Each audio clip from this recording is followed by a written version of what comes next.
it surprising in this day and age to see some headlines saying that it's not Caroline that's running, it's the daughter of former Prime Minister Brian Mulroney is running. So my question is on that one, what do you say when it's always the first question about your dad and the legacy and whether or not you have an appropriate place because you're just the daughter of a prime minister? What do you say to that? Well, when I was a teenager, it bothered me a lot, and I remember chatting with someone who worked for my dad about it, and she said, you just have to get used to it. Your entire life, you will always be the daughter of Brian Mulroney, and I'm very proud of that. I'm proud of him. I'm proud of his legacy.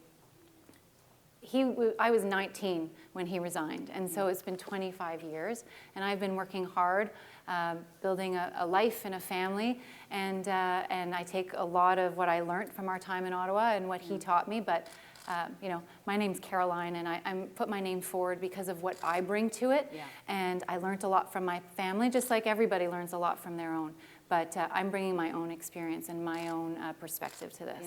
It's an interesting, and it's a bit of a curious race right now, because if you take a look, all three candidates who have pronounced that they're going to run so far all come from legacy political families when you think about it. Doug Ford, of course, his father sat as a member of provincial parliament. Christine Elliott, she took Jim Flaherty's seat when he left the provincial parliament as well to move to the federal parliament. So it seems as if there's a lot of family orientation when it comes to in this race. Why do you think that's happening? What have you learned over the years? Well, and from my perspective, I think that, if you grow up with a father or a mother who's a doctor, at the dinner table you talk about medicine.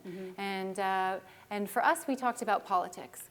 And we also had the benefit of getting to see our parents working and see all the people around in Ottawa who were working as well. And I came to admire them.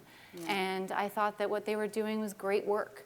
And so in the back of my head, I always wanted to do it, I guess, and it just, as I was raising children, it wasn't front of mind, top of mind, but I always had great respect for the work that people were doing in Ottawa. Just there's a lot of sacrifice that people made, and they were working really hard, and so I just thought it was I just admired that. So I don't think it's surprising that people end up following in their family footsteps. That makes sense.